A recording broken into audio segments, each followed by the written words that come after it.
The ongoing search for a missing child in the Wisconsin River remains unsuccessful. A live report from Wisconsin Dells right now at 10.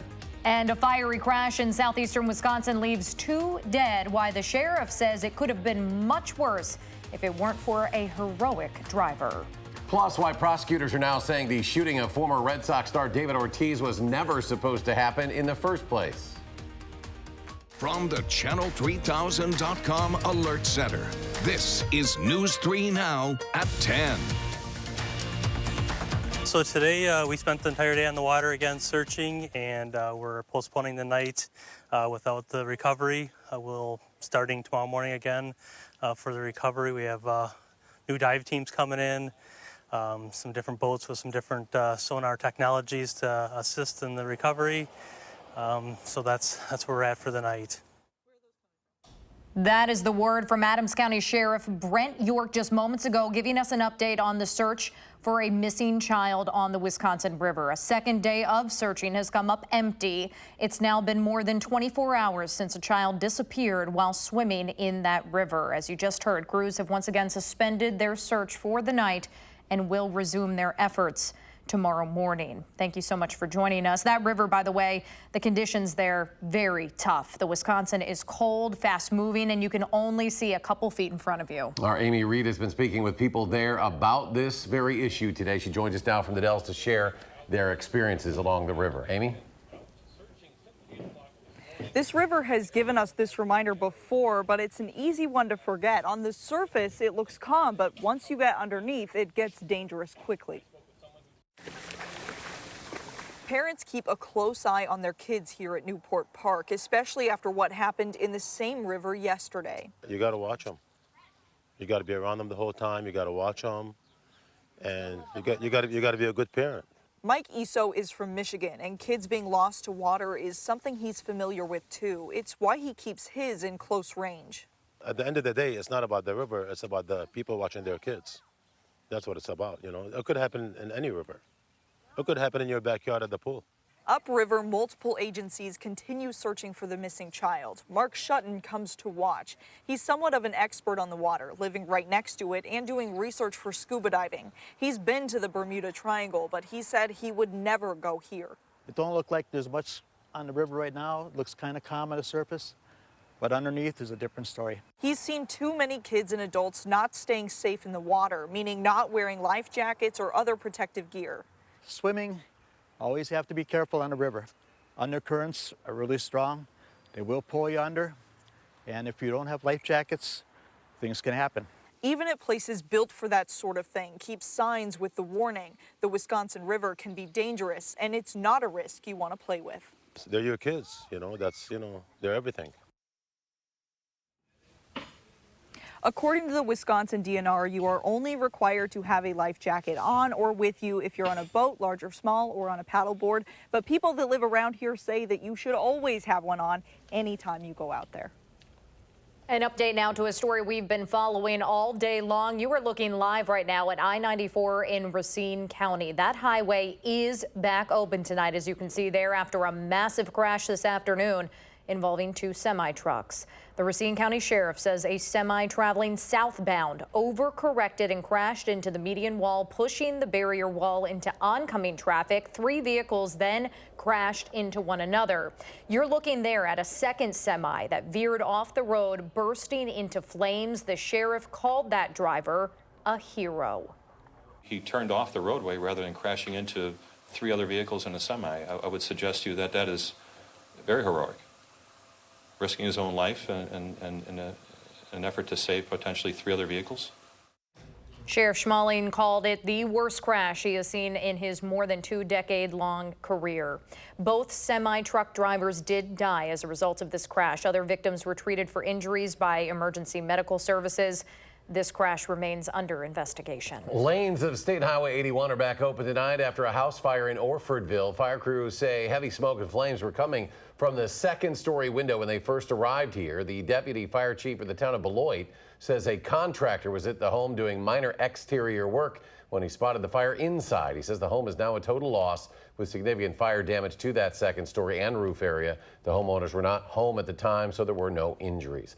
Looking at the weather now, Chief Meteorologist Gary Canalti joining us with our first alert forecast. Gary? After a cloudy and gray day today, tomorrow we'll probably see a few more breaks in the clouds and see temperatures a little warmer as a result. Now, as we take a look at weather track across the Midwest, a lot of clouds over southern Wisconsin. There are some showers, mainly from Madison on toward the south and east, but those are moving eastward and starting to break apart. So I think most of the showers should be out of our viewing area by about midnight. Otherwise, high temperatures today range from the upper 60s from Madison southward, where there was plenty of cloud cover, to the lower 80s up toward the La Crosse area, where there was more sunshine.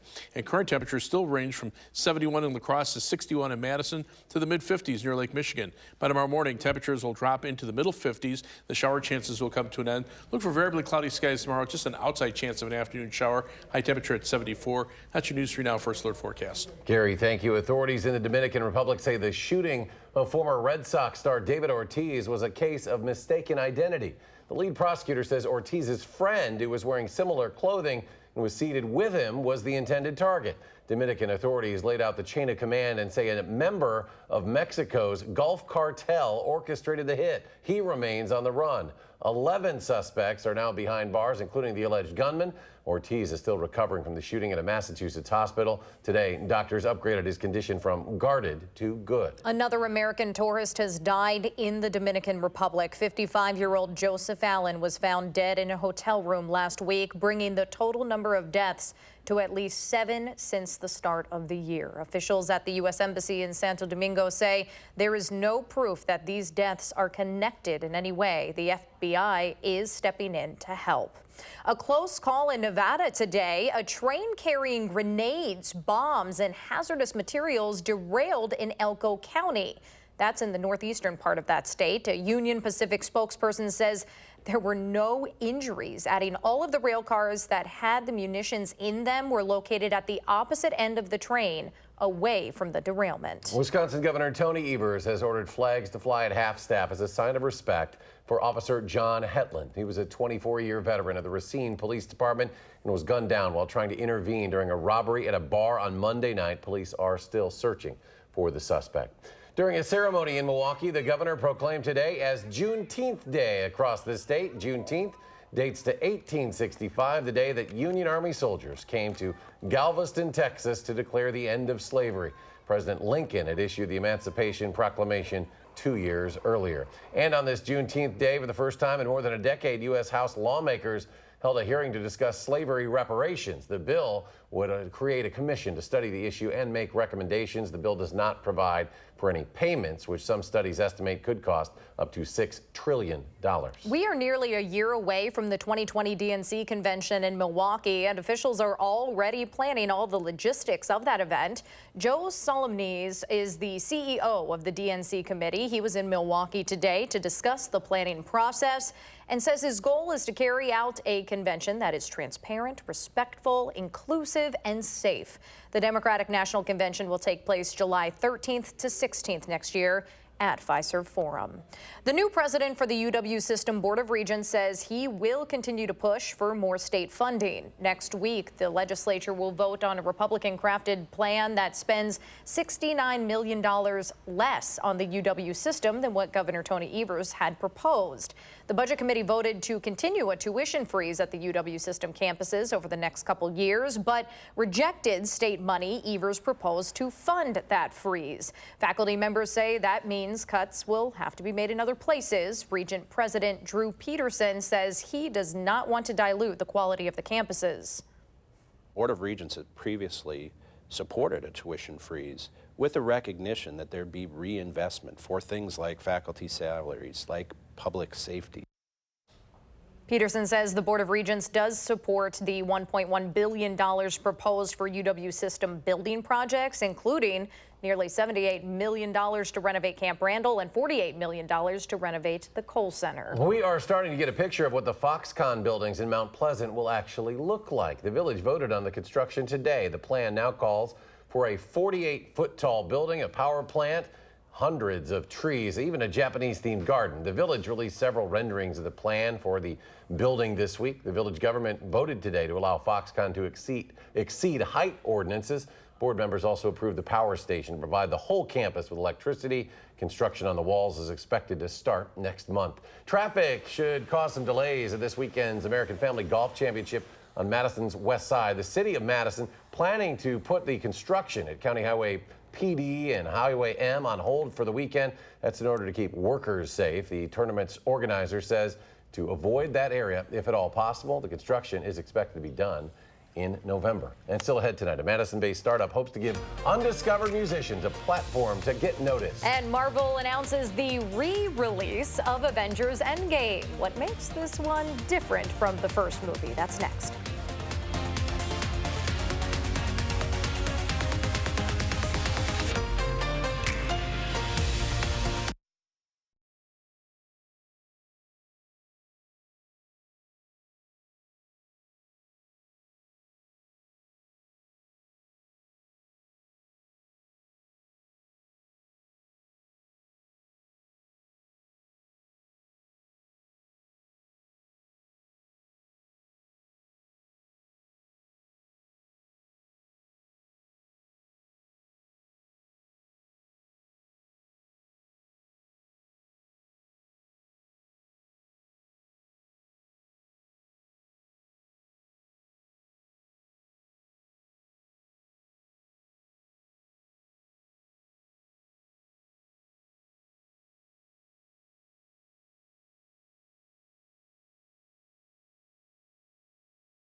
Welcome back. In an effort to crack down on young people vaping, the city of San Francisco is close to becoming the first city to ban the sale of e-cigarettes. The city's Board of Supervisors unanimously passed this legislation prohibiting the sale, manufacture, and distribution of tobacco products, including e-cigarettes, on city property. However, it doesn't outright ban e-cigarettes. The city's attorney who co-sponsored the legislation says if a tobacco product is required to have FDA approval to be on the market, it cannot be sold in San Francisco until it receives that approval. Amazon is expanding plans to deliver more packages. The online retailer announced it will lease an additional 15 cargo planes from GE Capital Aviation Services. That is part of an effort by Amazon to handle more packages on its own. The company is also buying vans so more deliveries can be made by independent contractors rather than providers like the United States Postal Service, UPS, and FedEx. Jeopardy champion James Holhauser, who won nearly $2.5 million over the course of 32 games, is donating more than $1 million of that to an Illinois pancreatic cancer walk in Alex Trebek's name. That's pretty cool. Trebek is currently battling stage 4 pancreatic cancer, and last month he said he was responding well to treatment and is near remission. Marvel is getting ready to re-release a new version of Avengers Endgame next weekend. That new release is not an extended cut, but it will have a couple new things at the end of the movie, including a tribute and a deleted scene to go along with the already 3-hour-long film. It's unclear how many theaters will be showing the new version or how long it will remain in theaters. Endgame has already shot up to the second highest grossing film of all time, only behind Avatar. AAA has some troubling new data when it comes to driving high. The organization found that within the last 30 days, about 14.8 million people drove within an hour of using marijuana. Nearly 70% of the people surveyed said they think it's unlikely stoned drivers will actually get caught. AAA says drivers impaired by marijuana are twice as likely to crash than sober drivers. Phase 1 is complete for the American Family Amphitheater at Summerfest, promising a bigger and better fan experience. The roof has been raised to 65 feet. There are 6 new screens to take in the big show, as well as an expanded stage area so performers can get even closer to the fans. Phase 2 of the construction will begin after this year's festival is over. Summerfest, by the way, starts a week from today. And you'll soon have a new way to discover music, an area startup company preparing for a nationwide app launch next month. It is called Loom, and not only do its creators, mostly recent UW-Madison grads, plan to transform the local music scene, the hope is to change the entire industry from their home base here in Madison. The free music streaming platform is built on a social network and focuses only on songs from emerging artists. We noticed that even though the industry was growing rapidly, one of the fastest industries in the world, that companies like Spotify and mainstream music alternatives were doing really poorly financially. And shortly after that, we realized that we could potentially not only fix the financial problems of the industry, but also fix the problems with music promotion for emerging artists and music discovery for a younger generation of fans at the same time. You can sign up for Loom as either a fan or an artist. The company launched its pilot app in August. Loom will be launched nationwide next month with a concert featuring local artists at the Majestic on July 11th. I hear that Gary Canelti's first album is going to drop on Loom very soon. That would be the end of that service very quickly. If I started singing, I can guarantee that. They don't want my business. Oh, goodness. No. Well, we want to hear from you, at least for the weather. Yeah, well, I won't sing the forecast, but we are looking for milder conditions for the rest of the week and then some warm weather as we head into next week. Right now, some showers still across southeastern Wisconsin. They made it about as far north as Madison this evening, and now they're shifting off toward the east to the north and west. There's really not much going on across the rest of Wisconsin. A few light showers in South Dakota, Minnesota, actually moving northeastward. This is actually ahead of the next weather system that really won't affect our area until late Friday and into Saturday. Now, tomorrow, severe weather outlook from the Storm Prediction Center brings the threat for some severe weather into western Iowa, and then that shifts northeastward on Friday with a marginal risk of severe thunderstorms into southwestern Wisconsin. Hail and gusty winds would be the main threat, and it's possible some of this severe weather threat could linger into the weekend. Rainfall is another issue. Now, take a look at the main longer range computer forecast model. This is through Monday, so most of the rain that we'll see will be from Friday night into Saturday, Sunday, and Monday. And the U.S. GFS computer model showing about 1.5 inches to 2.5 inches of rain over southern Wisconsin through that time period. But after that, for the rest of the week, and this takes you into the following weekend, notice those numbers don't change very much. So very little rain is expected for the latter half of next week. That as temperatures rise into the 80s. And as we take a look at the European computer model, slightly lesser rainfall amounts through the weekend and into early next week, somewhere in the range of about 1 to 2 inches. But again, you see for the second half of next week, those numbers change very little. So very little rain is expected. That means we'll see a period of dry and warm weather, especially once we get past Monday, starting about Tuesday of next week. Time lapse of the Quibi Radio Skycam in Platteville. You can see the low clouds that we had, even a couple of showers from time to time. But as you get to late in the day, we switch the camera direction a little bit and notice a little break in the clouds on the far western horizon. Live view from the WISC WISC-TV sky cam at the Capitol in the distance. Skies are mostly cloudy, but not raining here in Madison. As we check out the almanac for today, those clouds held our temperature down to a high of 68 degrees. That's more than 10 degrees below normal. But the low temperature of 61, a little bit above normal because those clouds keep the heat trapped near the ground at night. It's 61 right now, winds out of the north-northeast at 3 miles per hour, and the humidity is at 81%. Temperatures right now are high temperatures today, upper 60s in the northern part of the state, or southern part of the state, but warmer up to the north because they had some sunshine. Forecast for tonight calls for mostly cloudy skies. Any lingering showers will come to an end. Low temperature will drop off to about 55. For tomorrow, look for a high temperature of 74 degrees, so we'll see variably cloudy skies and just a slight chance for an afternoon shower. On future track, you can see the rain moving out for tonight, maybe a couple more showers toward morning in southeastern Wisconsin. Then just look for variably cloudy skies, a slight chance of a shower in the afternoon with highs in the mid-70s. Tomorrow night, temperatures will drop off into the mid-50s, and on Friday, we'll see some clouds, high temperatures in the middle 70s, and the possibility for a shower late in the day. Better chances for showers and thunderstorms arrive from Friday night into Saturday, Sunday, and Monday. High temperatures then around 80, but again, as the rain moves out, those temperatures then head up into the middle 80s for much of next week. Humidity levels will be high, but I think the rain chances will be a little bit lower. That's good news. Yeah. Gary, thank you very much. You're welcome. A Baseball Hall of Famer calls the American Family Insurance Golf Championship a must-do opportunity. Story coming up in sports.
The Bucs are trading their first-round pick. They're sending Tony Snell in the 30th overall pick in the draft to the Detroit Pistons for former Badger John Lure. The move will take Snell's $12 million salary off the books for next year. Chris Middleton will become a free agent. He turns down a $13 million option. His max deal would now be 5 years, $190 million if he stays with the Bucs, or a 4-year, $141 million deal with someone else. Steve Stricker will be in the first group when the American Family Insurance Championship tees off Friday. Stricker goes off the first tee at 9. Jerry Kelly is just after that on the first tee at 9:20 on Friday. Baseball Hall of Famer John Smoltz makes his first appearance at the AmFam Championship. He's using his third and final sponsor's exemption to play this week. Smoltz says he's never been to Madison, but he knows why Wisconsin fans make this tournament special. I was told by everybody, players, tour players included, that this is a must-do or a must opportunity because of the support. And I could see why now, just in the early stages, you know, the venue and everything. This week, Melissa Kim has been bringing us stories from the Birdies for Health initiative at the American Family Insurance Championship. Tonight, Melissa takes us to Lancaster, where a 7-year-old girl is putting up a brave fight against cancer. Nothing really gets by Palmer Wilson, because with two big brothers, you gotta stay sharp. With one of my brothers, I play Shopkins, and another I play Barbies. And this perceptive 7-year-old is one tough gal, but one day playing outside, she was crying because one of the boys got you with a dart gun, and so we just went to... Right in the nose? Right in the nose. Oh, no. But we went to wipe her tears, and we could just feel like a very small pebble. And that small bump grew to the point where Palmer had to see an ear, nose, and throat specialist, and the news wasn't good. It looks to be cancer. Those are just words you never imagined to hear about your own child. Palmer has stage 3 alveolar rhabdomyosarcoma. That's a rare type of cancer in the soft tissue. So she started chemotherapy right away. When she was first diagnosed, I never thought, when they said 43 weeks, we would get through it. But Palmer is, and she's staying sharp. She's been a rock star, haven't you? She's got such a great attitude and hasn't lost her spunk through any of it. Because Palmer isn't your average 7-year-old. I've said to her so many times, I would trade places with you in a heartbeat if I could. But she'll say to me, Mom, I got this. I'm strong. Strong, but still sweet, especially when it gets hard for Mom. Sometimes it's hard to recognize that this is our new normal. Need some tissues? Yeah. But we've tried to keep it as normal for her and for her brothers and for all of our families, really. One thing that wasn't normal, losing all of her hair. But Palmer's okay with it. Yeah, because I don't really like brushing my hair in the morning. But I think you might have to get that hairbrush ready, Palmer. Only 5 more weeks of frontline treatment left. Do you feel strong? Yes. And she's got a very busy summer. I think I'm going to college for kids, also have slime camp. San Diego is a great city, but the Brewers didn't enjoy their recent stay there very much. This afternoon, the Padres completed a 3-game sweep of the Brewers. Franmil Reyes hit a 3-run homer off Jeremy Jeffers to win at 8-7. The Cubs beat the White Sox 7-3, so they're back in first in the Central, and we'll be right back.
Temperatures in the 70s the next couple of days. Rain chances go up for the weekend, and then after that, temperatures be in the low to mid 80s for much of next week as the rain chances go down. We'll get some summer weather for a while. All right, Gary, thank you. Thanks for joining us for News 3 Now at 10. We appreciate it. Have a great night, and we'll see you back here tomorrow.